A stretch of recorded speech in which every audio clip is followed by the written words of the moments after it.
प्रिय व्यूअर्स, परीक्षा expert official channel के डेली स्टैटिक जीके सीरीज में आपका स्वागत है। इस सीरीज में हम प्रतिदिन आपके लिए UPSC, state PSC, SSC, RRB banking तथा विविध परीक्षाओं से संबंधित 10 प्रश्न व्याख्या सहित लेकर प्रस्तुत होंगे। हम आशा करते हैं कि ये प्रश्न आपकी परीक्षाओं की तैयारी में सहायक सिद्ध होंगे। चलिए शुरू करते हैं पहले क्वेश्चन से। निम्नलिखित में से कौन सी महायान धर्म की विशेषता नहीं? ऑप्शन नंबर ए, इसमें बुद्ध को देवता माना जाता था। ऑप्शन नंबर बी, यह आत्मा एवं पुनर्जन्म में विश्वास करता था। ऑप्शन नंबर सी, इसका आदर्श अहर्त पद को प्राप्त करना था। ऑप्शन नंबर डी, इसके सिद्धांत सरल एवं सर्वसाधारण के लिए सुलभ थे। इसका सही आंसर है इसका आदर्श अहर्त पद को प्राप्त करना था। चलिए एक्सप्लेनेशन देख लेते हैं। महायान शब्द का शाब्दिक अर्थ है सर्वोत्तम मार्ग। इसमें बुद्ध को देवता माना गया है तथा यह धर्म आत्मा एवं पुनर्जन्म में विश्वास करता है। हीनयान धर्म का आदर्श अहर्त पद को प्राप्त करना था, जबकि महायान धर्म का आदर्श बोधिसत्व था। बौद्ध धर्म का हीनयान एवं महायान धर्म में स्पष्ट विभाजन कनिष्क के शासनकाल में चतुर्थ बौद्ध संगति के दौरान हुआ था। चलिए अगला क्वेश्चन देख लेते हैं। निम्न में से किस बौद्ध साहित्य में महात्मा बुद्ध के नैतिक एवं सिद्धांत संबंधी प्रवचन संकलित हैं? Option number A, Vinaya Pitaka. Option number B, Jataka Katha. Option number C, Abhidhamma Pitaka. Option number D, Sutta Pitaka. इसका सही आंसर है विनय पिटक। चलिए एक्सप्लेनेशन देख लेते हैं। बुद्ध की मृत्यु के बाद उनकी शिक्षाओं को संकलित कर 3 भागों में बांटा गया। इन्हीं को त्रिपिटक कहते हैं। ये त्रिपिटक हैं विनय पिटक, सूत पिटक तथा अभिधम पिटक। सूत पिटक में बौद्ध धर्म के नैतिक सिद्धांत एवं उपदेश संग्रह हैं तथा विनय पिटक में संघ संबंधी नियमों का वर्णन किया गया है, जबकि अभिधम पिटक दार्शनिक सिद्धांतों से संबंधित है। चलिए अगला क्वेश्चन देख लेते हैं। निम्नलिखित में से कौन से जैन तीर्थंकरों का उल्लेख ऋग्वेद में मिलता है? ऑप्शन नंबर ए, ऋषभदेव एवं अजितनाथ का। ऑप्शन नंबर बी, ऋषभदेव एवं अरिष्टनेमी का। ऑप्शन नंबर सी, ऋषभदेव एवं पार्श्वनाथ का। Option number D, Mahavir Swami एवं पार्श्वनाथ का। इसका सही आंसर है ऋषभदेव एवं अरिष्टनेमी का। चलिए एक्सप्लेनेशन देख लेते हैं। ऋषभदेव और अरिष्टनेमी का उल्लेख ऋग्वेद में मिलता है। ऋषभदेव जैन धर्म के प्रथम तीर्थंकर थे। अरिष्टनेमी, जिनको नेमिनाथ के नाम से भी जाना जाता है, वे 22वें तीर्थंकर के रूप में विख्यात थे। चलिए अगला क्वेश्चन देख लेते हैं। आजीवक संप्रदाय के संस्थापक थे? Option number A, Anand. Option number B, Rahul Bhadra. Option number C, Makhali Gosal. Option number D, Upali. इसका सही आंसर है मखली गोसाल। चलिए एक्सप्लेनेशन देख लेते हैं। आजीवक प्राचीन भारत में एक धार्मिक संप्रदाय था। इसके संस्थापक मखली गोसाल, जो प्रारंभ में महावीर के शिष्य थे, किंतु बाद में मतभेद के चलते इन्होंने महावीर की शिष्यता त्याग कर इस संप्रदाय की स्थापना की थी। आजीवकों के अनुसार पुरुषार्थ पराक्रम वीर्य से नहीं बल्कि नियति से ही जीव की शुद्धि या अशुद्धि होती है। संसार चक्र नियत है, वह अपने क्रम से ही पूरा होता है और मुक्ति लाभ प्राप्त करता है। अपने इन विचारों के कारण ही आजीवक नियतिवादी कहलाए। चलिए अगला क्वेश्चन देख लेते हैं। निम्नलिखित में से कौन सा सुमेलित नहीं है? Option number A, Matsya Viratnagar. Option number B, Gandhar Takshashila. Option number C, Avanti Ujjaini. Option number D, Kaushal Kaushambi. इसका सही आंसर है कौशल कौशांबी। चलिए एक्सप्लेनेशन देख लेते हैं। महाजनपद राजधानी, मत्स्य की राजधानी विराटनगर, गांधार की राजधानी तक्षशिला, अवंती की राजधानी उज्जैनी और माहिष्मती, और कौशल की राजधानी साकेत तथा श्रावस्ती थी। चलिए अगला क्वेश्चन देख लेते हैं।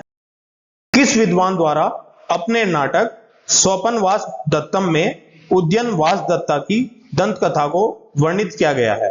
ऑप्शन नंबर ए, महाकवि Bhas. Option number B, Shudrak. Option number C, Vishakhadatta. Option number D, अश्वघोष। इसका सही आंसर है महाकवि भास। चलिए एक्सप्लेनेशन देख लेते हैं। महाकवि भास द्वारा अपने नाटक स्वपनवास दत्तम में उद्यनवास दत्ता की दंत कथा को वर्णित किया गया है।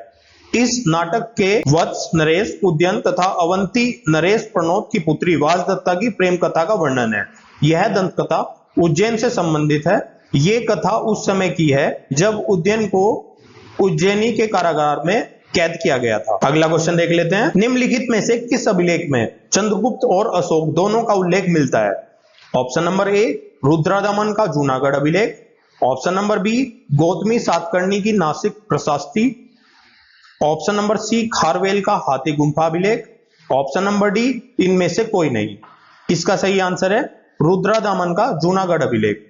चलिए एक्सप्लेनेशन देख लेते हैं।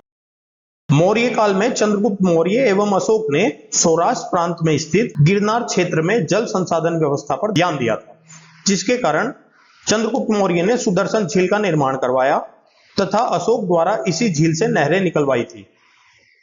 इस सब की जानकारी हमें रुद्रादमन के जूनागढ़ अभिलेख से मिलती है। रुद्रादमन ने भी इस झील की मरम्मत करवाई। रुद्रादमन पश्चिमी भारत के शकों का एक महान राजा था। गुजरात के जूनागढ़ से शक संवत 72 का उसका एक अभिलेख प्राप्त हुआ है। इससे उसकी विजयों, व्यक्तित्व एवं कृतित्व का वर्णन प्राप्त होता है। चलिए अगला क्वेश्चन देख लेते हैं। अशोक के निम्नलिखित शिलालेखों में से किसमें चोल, पांड्य, केरलगुप्त आदि दक्षिण भारतीय राज्यों का उल्लेख हुआ है? ऑप्शन नंबर ए तीसरा मुख्य शिलालेख, ऑप्शन नंबर बी दूसरा मुख्य शिलालेख, ऑप्शन नंबर सी 9वां मुख्य शिलालेख, ऑप्शन नंबर डी 12वां मुख्य शिलालेख। इसका सही आंसर है दूसरा मुख्य शिलालेख। चलिए एक्सप्लेनेशन देख लेते हैं। अशोक के अभिलेखों का विभाजन 3 वर्गों में किया जाता है। नंबर 1 शिलालेख, नंबर 2 स्तंभलेख, नंबर 3 गुहालेख। शिलालेख 14 विभिन्न लेखों का समूह है जो 8 विभिन्न स्थानों से प्राप्त हुए हैं। अशोक के दूसरे तथा 13वें शिलालेख से संगम राज्यों की सूचना मिलती है। ये संगम राज्य थे चोल, पांड्य, क्षत्रिपुत्र एवं केरलपुत्र। चलिए अगला क्वेश्चन देख लेते हैं। निम्नलिखित में से किस एक अभिलेख में अशोक के व्यक्तिगत नाम का उल्लेख मिलता है? Option number A Kalsi, option number B Gurjara, option number C Rummindei, option number D Sanchi. इसका सही आंसर है गुर्जरा। चलिए एक्सप्लेनेशन देख लेते हैं। अशोक का इतिहास हमें उसके विभिन्न अभिलेखों से प्राप्त होता है। उसके अभी तक 40 से अधिक अभिलेख प्राप्त हो चुके हैं। मास्की, गुर्जरा, नेतूर एवं उदयगोलम के लेखों में अशोक का व्यक्तिगत नाम भी मिलता है। चलिए अगला क्वेश्चन देख लेते हैं। मौर्य समाज को 7 वर्गों में विभाजित करने का विशेष रूप से उल्लेख मिलता है।